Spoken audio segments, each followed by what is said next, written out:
My girlfriend was deep in debt from her mother's medical bills. To pay it all off, we worked our corporate jobs during the day and took on separate part-time gigs at night and on weekends.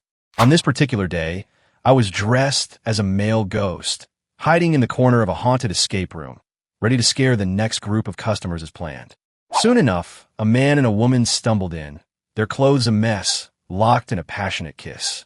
The guy shyly called out his girlfriend's name. "Candy, come on, let me see that sexy lingerie I got you today. I want to rip it right off you."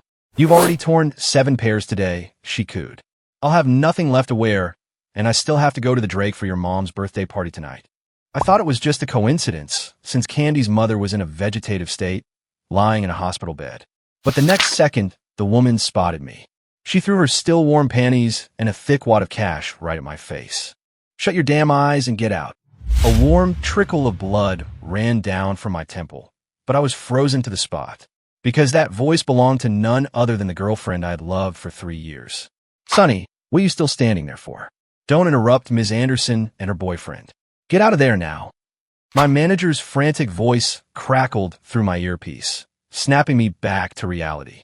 I scrambled to pick up my props from the floor and made a clumsy exit from the dark room, the sounds of their intimacy starting up again behind me. When I reached the front desk, I instinctively glanced down at the bundle in my arms. Mixed in with the plastic props and fake blood was her lingerie and that wad of cash. The stack of bills was thick, at least $20,000, and the notes were crisp and new. No wonder they'd cut my forehead. I would have been thrilled if only this money hadn't been thrown in my face by my girlfriend while she was getting it on with another man. I might have even taken a picture to show Candy, to boast a little. "Candy, look, we've got your mom's medical expenses for the month covered. You can finally take a break." But now, Ms. Anderson? Was this stranger really the same person who pinched every penny for her mother's treatment? The one who ate ramen with me in our tiny apartment and promised she would make me happy? If that guy in there was her boyfriend, then what was I? The items in my arms clattered to the floor. A few rich-looking girls sitting at the front desk computer glanced over, then smirked knowingly. Candy's first love is so thirsty. Just back in the country, and he's already torn through dozens of pairs of her underwear, hasn't he? Candy really spares no expense to please him. That lingerie costs over $100,000 a piece. Isn't she worried that poor boyfriend of hers will find out and get mad? Why would she be afraid? Candy is loaded. Besides, what could that broke guy do even if he found out? Leo Hamilton dumped her and left the country 3 years ago, and she only started dating this guy on a whim despite him. Now that Leo's back, the other guy is irrelevant. It must have been tough for Candy, pretending to be poor for 3 whole years. Well, you know our Candy. She's always been a romantic, swearing she'd only ever marry Leo. She made a vow that her money was for Leo and Leo alone. No other man could touch it. And that idiot, Sonny, actually fell for her whole story, working himself to the bone to help her pay off debts and save her mom. It's hilarious. Their words struck me like lightning, a physical pain blooming in my chest. They were staring excitedly at a monitor, and when I followed their gaze, my breath hitched. On the night vision camera feed, the woman was on top of the man, their bodies tangled together as if she wanted to consume him whole, releasing all her pent-up longing. Even in the dim light, with only her profile visible, I recognized her instantly. I had never seen this passionate, wild side of Candy in our 3 years together. As if sensing my eyes on her, she whipped her head toward the camera, quickly draped her jacket over Leo, and grabbed a nearby prop skull, hurling at the lens. "Get lost. Who the hell do you think you are?" Staring at my Leo. "Look again, and I'll gouge your eyes out." The screen dissolved into static. One of the girls rubbed her nose sheepishly. The lighting was so bad, and she covered him up completely. It's not like we could see anything. I can't believe Candy freaked out like that. Just the other day, I joked about getting a look at Sonny's body for the girls, and Candy just laughed and agreed. It's obvious Leo is her real treasure. The difference in treatment is night and day. I clenched my fists so hard my knuckles turned white, then let them fall, limp and powerless. I was learning that when faced with a truth you can't accept, the first reaction isn't anger, but disbelief. My manager had to tell me 3 times that my shift was over and I could take off my makeup, but I remained rooted to the spot. I couldn't believe it. I refused to believe that the person they were describing, someone who toyed with people's emotions, was the woman I had loved for 3 years. An hour later, she emerged from the room, arm in arm with Leo. The bright lights of the lobby illuminated Candy's beautiful face, shattering the last of my denial. Leo's neck was covered in hickeys. He noticed the cut on my forehead and said, a little sheepishly, "Hey man, sorry about that. My girlfriend has a bit of temper. Don't take it personally. She's just really possessive of me." "Candy, aren't you going to compensate the guy?" Candy's eyes met mine, and for a heart-stopping moment, I thought she recognized me. I waited, hoping she would offer an explanation, or at least deny that she was his girlfriend, anything to make me feel like I wasn't a complete fool. But she just pulled out her checkbook, scribbled a number, and tossed the check at my feet. "Keep your mouth shut," she said, her voice ice.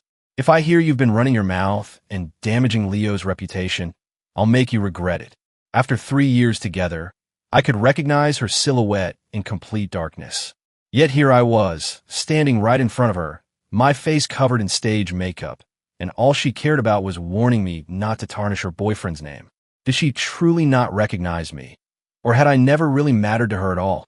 Candy linked her arm through Leo's and walked him to a Bentley waiting outside.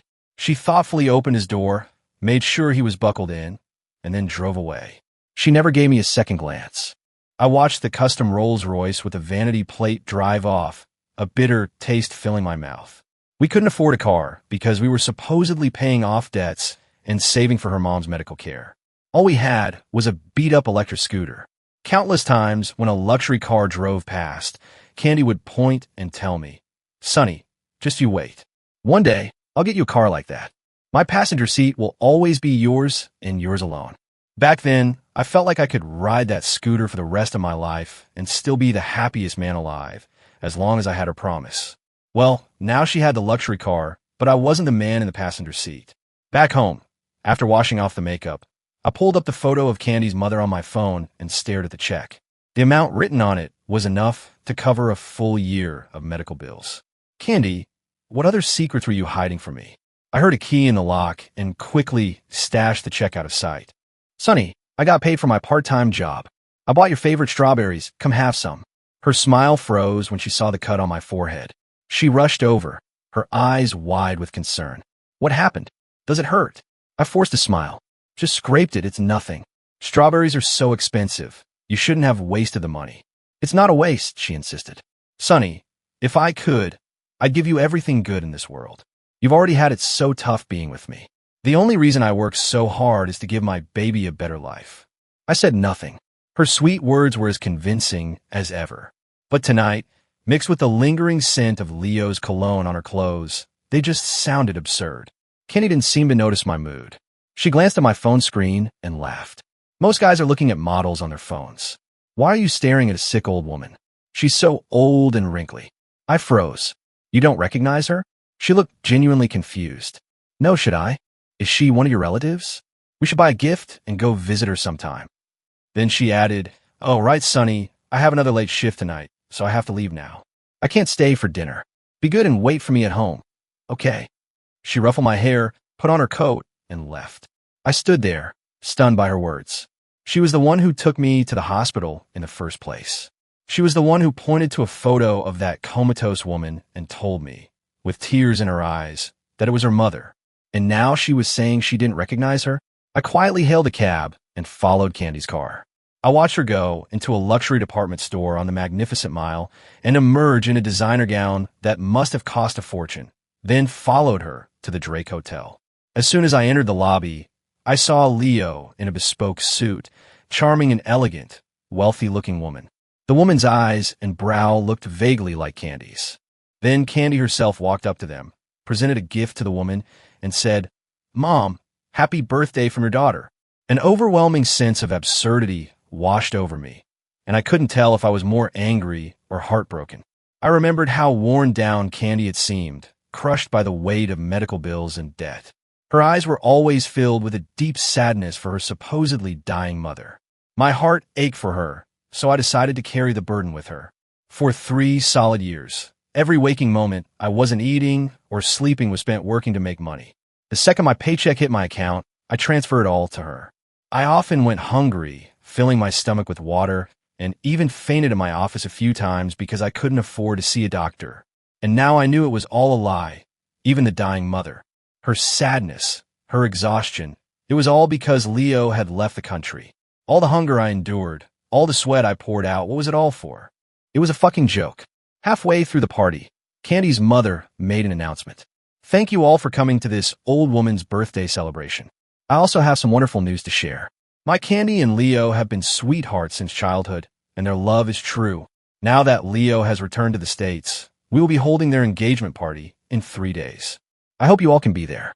The guests erupted in congratulations, though one person asked, but I thought Candy already had a boyfriend? Mrs. Anderson's face hardened. Some broke nobody from a family with no connections? He thinks he can marry into the Anderson family? My Candy was just toying with him. He can't possibly believe a Cinderella story like that would happen to him. He needs to learn his place. Candy, what do you have to say? Candy was quiet for a moment before offering a faint smile. Mother is right. He's just a nobody. Well, do as you say. I stared in disbelief as Leo smiled and pulled her into an embrace. Then, Candy produced a massive diamond ring, sliding it onto his finger. As the crowd cheered, she tenderly kissed his hand. I'd seen that ring on the news a few days ago. It was worth $200 million. I glanced down at the cheap, tarnished ring on my own finger, a gift from Candy on our 1-year anniversary. It wasn't expensive, maybe $100, but I had been ecstatic like a complete idiot. It wasn't even real silver and was badly faded, but I never took it off. I hid in the corner like some kind of creep, watching them hold hands and graciously accept toast from the guests. The toasts were meant for both of them, but Candy drank all of Leo's wine for him. She handed him a glass of juice instead, saying softly, "You're allergic to alcohol. Drink this." Leo, looking like a pampered prince, hugged her shoulder, blushing happily. Candy, you're the best. Candy has a sensitive stomach. Whenever she had to drink at events, I would always drink for her. I'd rather drink until I was sick than let her have a single drop. I protected her like that for 3 years. But now, to protect another man, she was completely disregarding her own health. Candy must have been incredibly happy tonight. I'd never seen her drink so much. Soon, she was drunk, and Leo helped her upstairs to one of the hotel rooms. I knew the smart thing to do was leave, but before I knew it, I was standing outside their hotel room. The door was slightly ajar, and I could hear faint, intimate sounds from within. With a trembling hand, I called Candy's phone. It rang for a dozen seconds before she answered. Her voice was husky, her breathing heavy. "Sonny? What is it?" "Candy, let's get married." I sobbed into the phone. "I don't need anything from you. I'll work my ass off to support you. Just come back to me now, and we can go to the courthouse tomorrow. Okay?" I knew how pathetic I sounded, how utterly devoid of dignity. But sometimes love makes you give up your pride.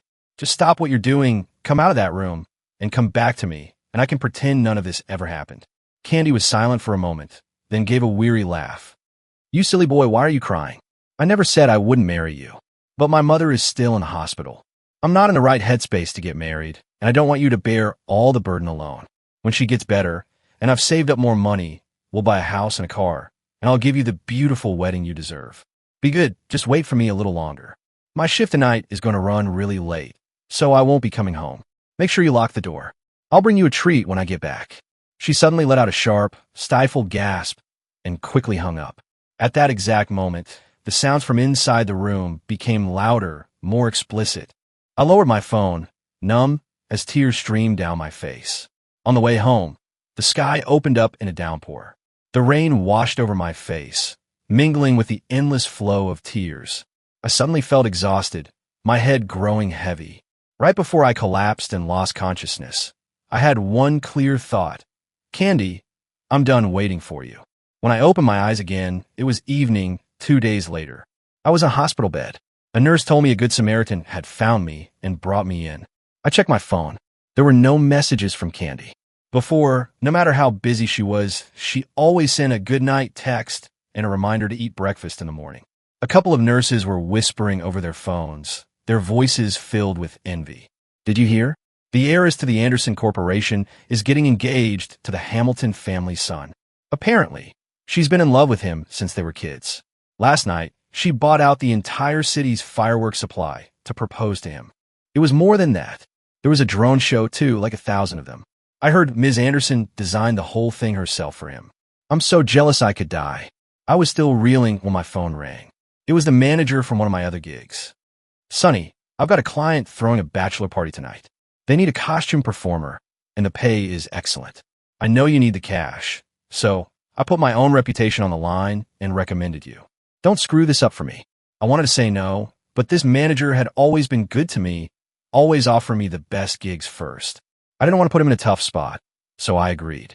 Besides, I wasn't going to cash Candy's check, and I'd given her every penny of my savings. I had to survive somehow. I used the cash from the haunted house gig to pay my hospital bill. It was the first time in 3 years I'd spent money on myself. It wasn't like Candy needed my pocket change anymore. I gave a bitter smile. It was for the best. Candy's game of playing poor was over. She could go back to her first love now.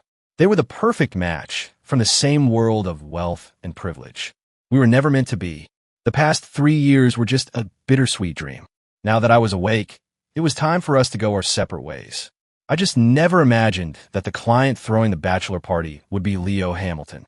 In the private suite, Leo was surrounded by other rich kids, all of them looking at me with disdain. He arrogantly tossed an outfit at my feet. Your manager told me you're the best at keeping clients happy, Sonny. So put this on and give my friend a good show. It was a clown costume, but it was a bizarre, skimpy version that left almost nothing to the imagination. Mr. Hamilton, I said politely, this isn't part of the standard work attire. I've prepared a normal mascot costume and can perform a magic show for you and your friends. The next second, a sharp slap stung my cheek. Leo's friendly demeanor from the other day was gone, replaced by a sneer. Are you kidding me? In your line of work, the customer makes the rules. If you don't wear it, I'll just have to assume your manager lied to me. And I'll make sure his little business doesn't last the week. For people with his kind of money, ruining a small business was nothing. I couldn't let my manager suffer because of me. Gritting my teeth, I picked up the humiliating costume and began to change. Hold on, Leo said lazily. Let's see some professionalism. Take off all your clothes first. Right here, in front of us, so we know you won't try to run off. After he said that, the looks from the other guys in the room turned predatory. By now, I'd have to be an idiot not to realize Leo was doing this on purpose. I'm sorry, I can't meet your request, I said. You can keep the money, Mr. Hamilton.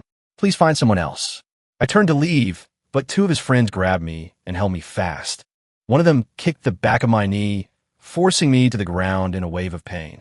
Leo strode over and slapped me hard across the face, over and over. That's better, he sneered. Trash like you belongs on your knees in front of me.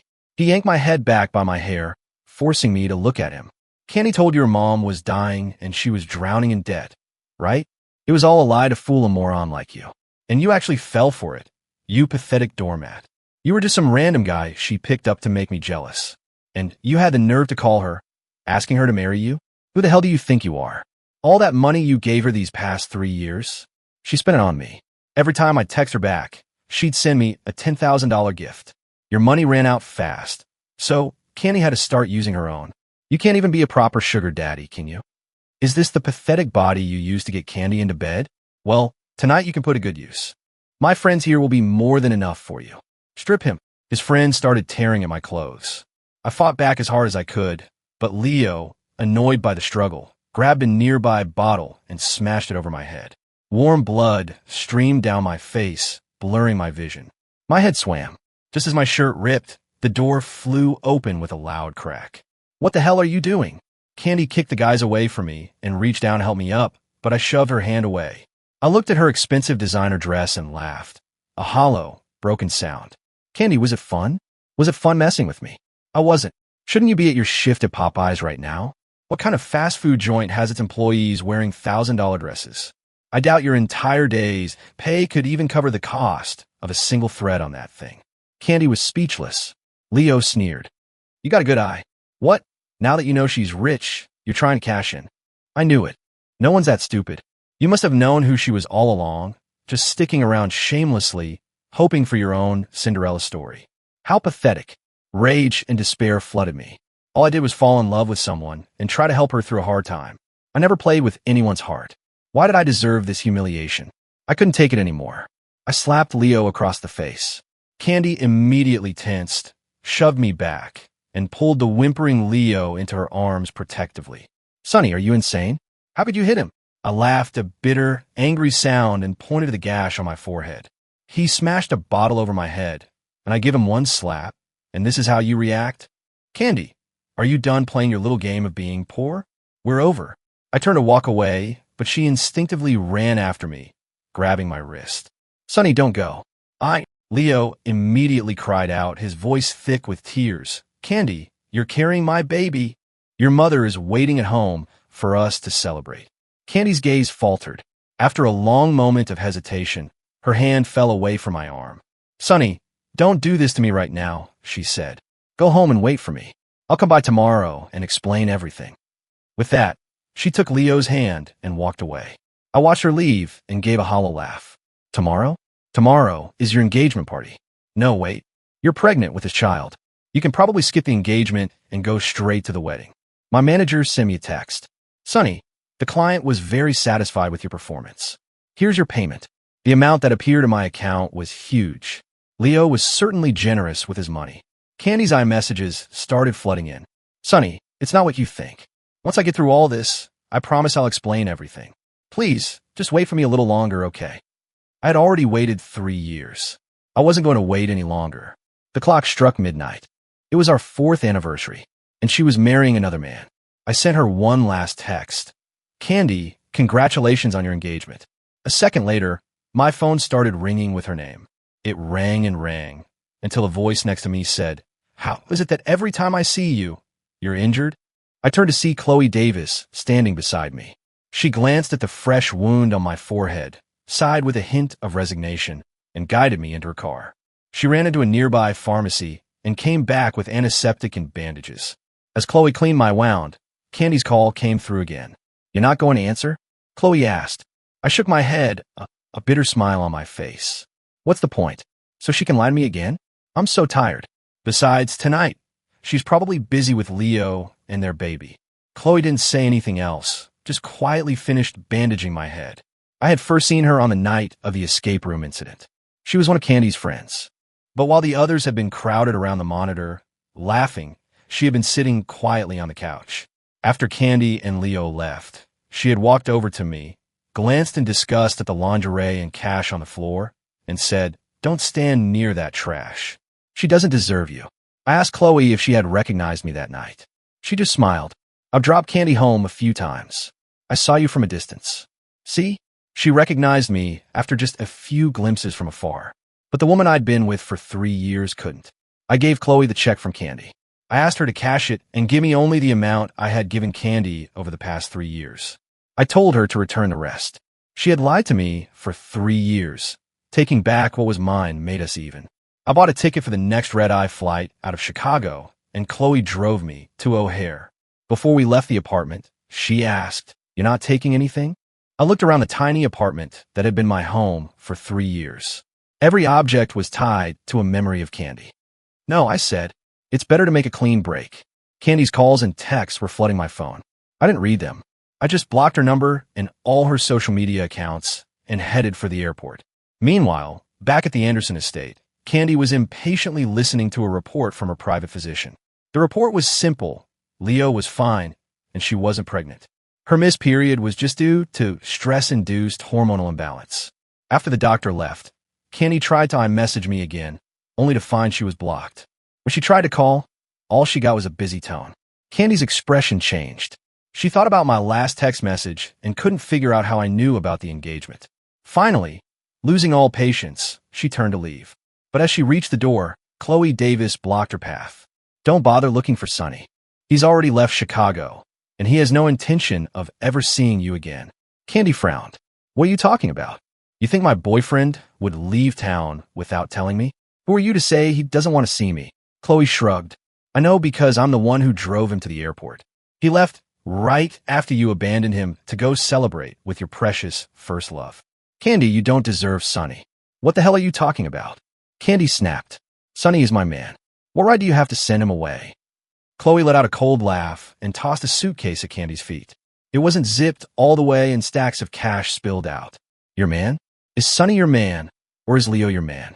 You're pretty greedy, Candy. What makes you think Sonny would never leave you? He's a human being, not your property. He has feelings. He could be hurt. The moment you threw that lingerie and your dirty money in his face, he stopped being your man. Sonny asked me to tell you that since you lied to him for 3 years, he's taking back what he gave you. Now you're even. You never have to see each other again. Candy's eyes widened in disbelief. She never imagined the costumed employee in the escape room had been me. She hadn't recognized me? That meant I had seen everything she and Leo did. She suddenly recalled me telling her I'd found a new part-time job at a haunted house, though I'd never mentioned which one. All the strange events of the past few days suddenly clicked into place. The cut on my forehead when she came home that night, caused by the crisp bill she'd thrown, and that photo of the woman in the hospital bed. Candy had thought she looked familiar, but couldn't place her. Now she remembered everything. She wanted to slap herself. Chloe watched her face pale and sneered. Finally figured it out? All because you're trying to spite Leo. Because of some stupid childhood promise, you let a guy waste 3 years of his life on you. For your fake debt and dying mother. Do you have any idea how much Sonny suffered? Have you seen how thin he's gotten? And your lies were so lazy you couldn't even keep them straight. You forgot who the woman in the picture even was. Did you ever once stop to think about Sonny's feelings? Or all his years of sacrifice and hard work? Just a little drama to spice up your romance with Leo. Now you're all set to happily marry your first love, so you just kick him to the curb. You're a monster, and you don't deserve a good man like Sonny. Enough, Candy shouted. I never planned to abandon Sonny. Candy cut her off, a sudden realization dawning on her. They had been friends for years. She could hear the protective tone in Chloe's voice, the hidden affection. She grabbed Chloe by the collar. You bitch. I thought you were my friend, and you've been after my boyfriend this whole time? You're in love with Sonny, aren't you? So what if I am? Chloe shot back. If you had treated him right, I would have kept my feelings buried forever. But you trampled all over him. So now I'm going to be the one by his side, and I'll never let you hurt him again. Kenny couldn't take it anymore and threw a punch. Bullshit. Sonny is mine. He would never leave me. You'll never take him from me. I'm going to find him and bring him back right now. Candy started for the door, but Leo, who had just arrived, grabbed her arm.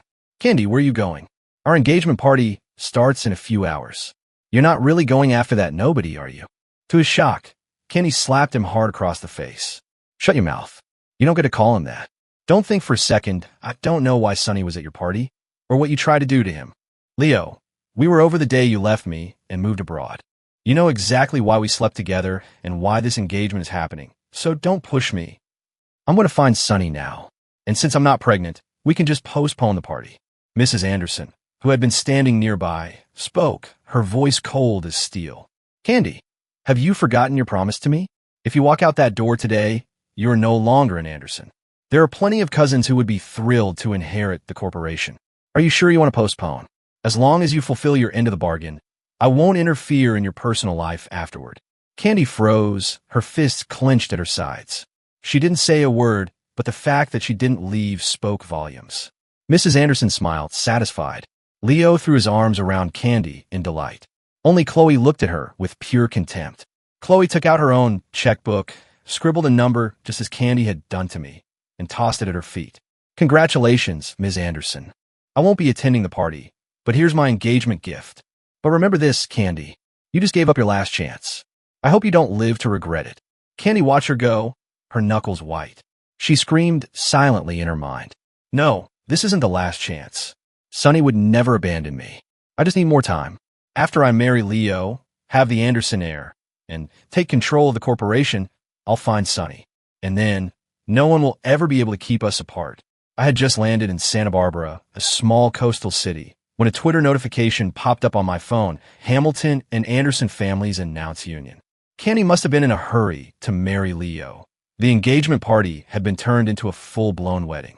It was a rush job, but with their money, anything was possible. The photos showed an incredibly lavish and grand affair. The comments were filled with praise. The groom is so handsome, and the bride is gorgeous. They're a perfect match. Congrats to MS. Anderson on finally getting her man. Is it just me, or does the bride smile look totally fake? Like someone's holding a gun to her back. I used to dream, countless times, about what my wedding with Candy would be like. It wouldn't have been lavish or crowded with guests.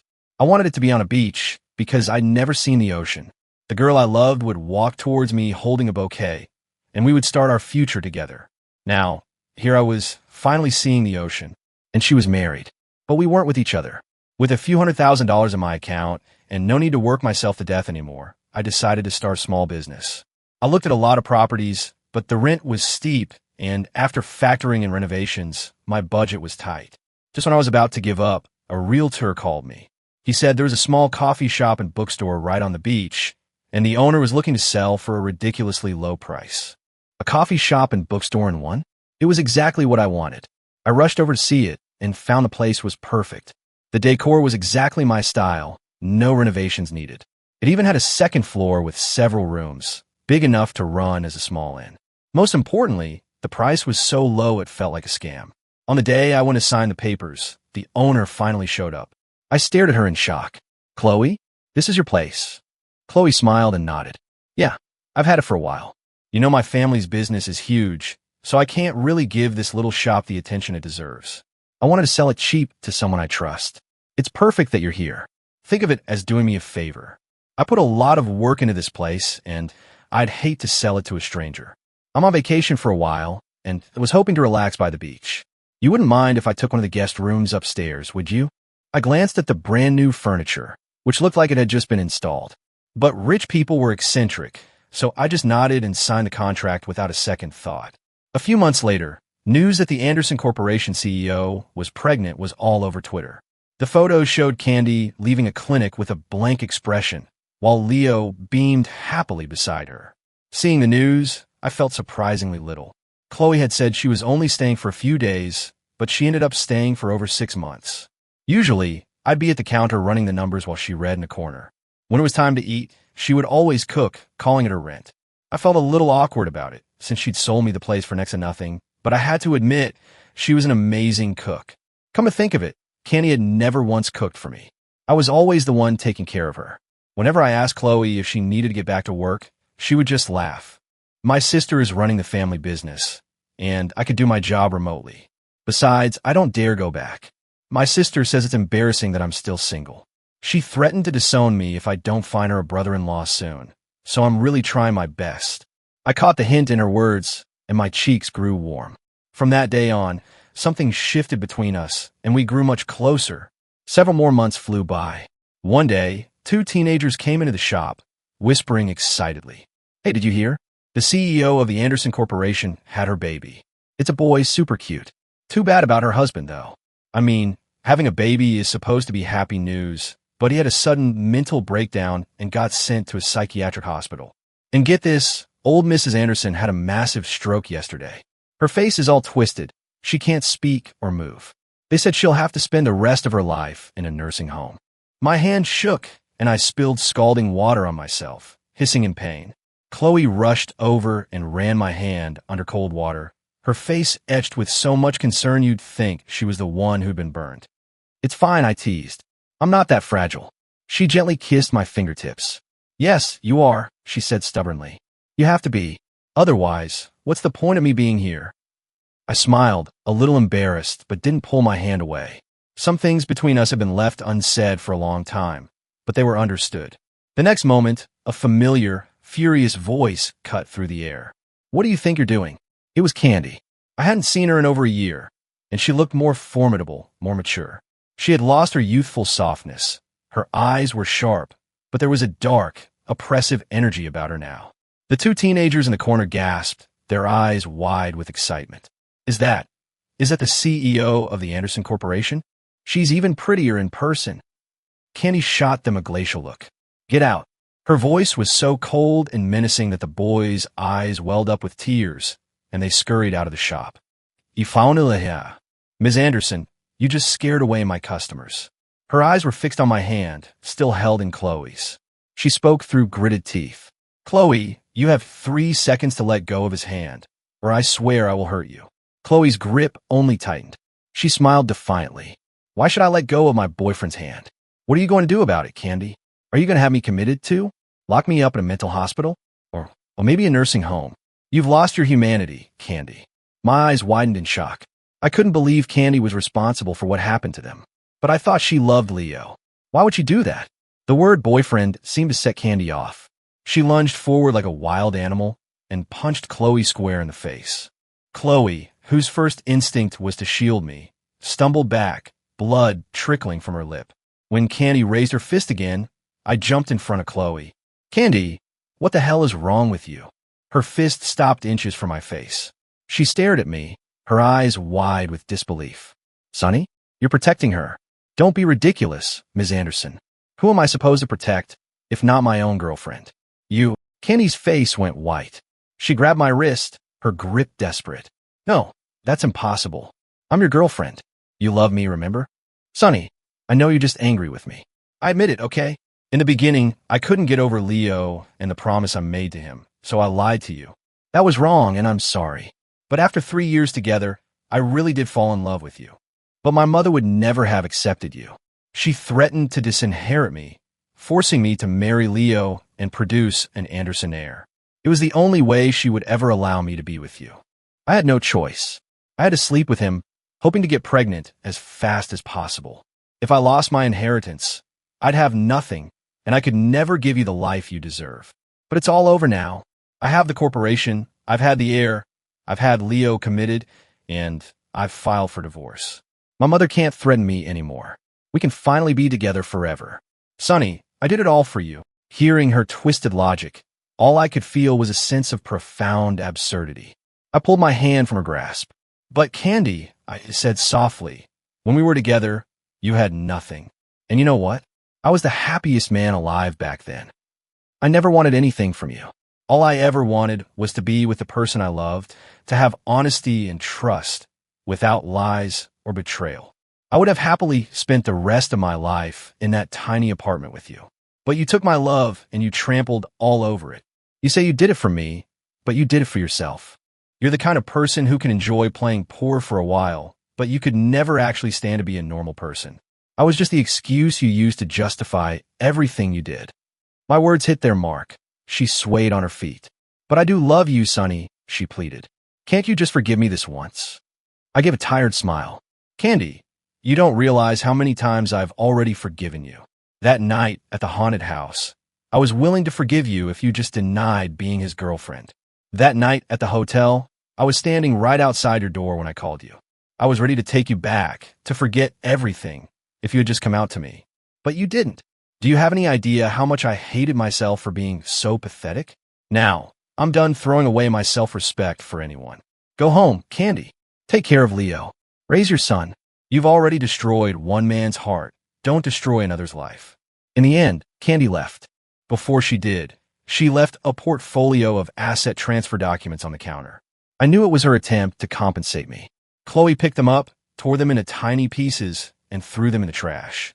What is this garbage? She said. I don't need anyone else's money to take care of my husband. I just looked at her, a small smile on my face, and didn't stop her. The love I had given couldn't be bought back with money, anyway. Later, Chloe and I got married.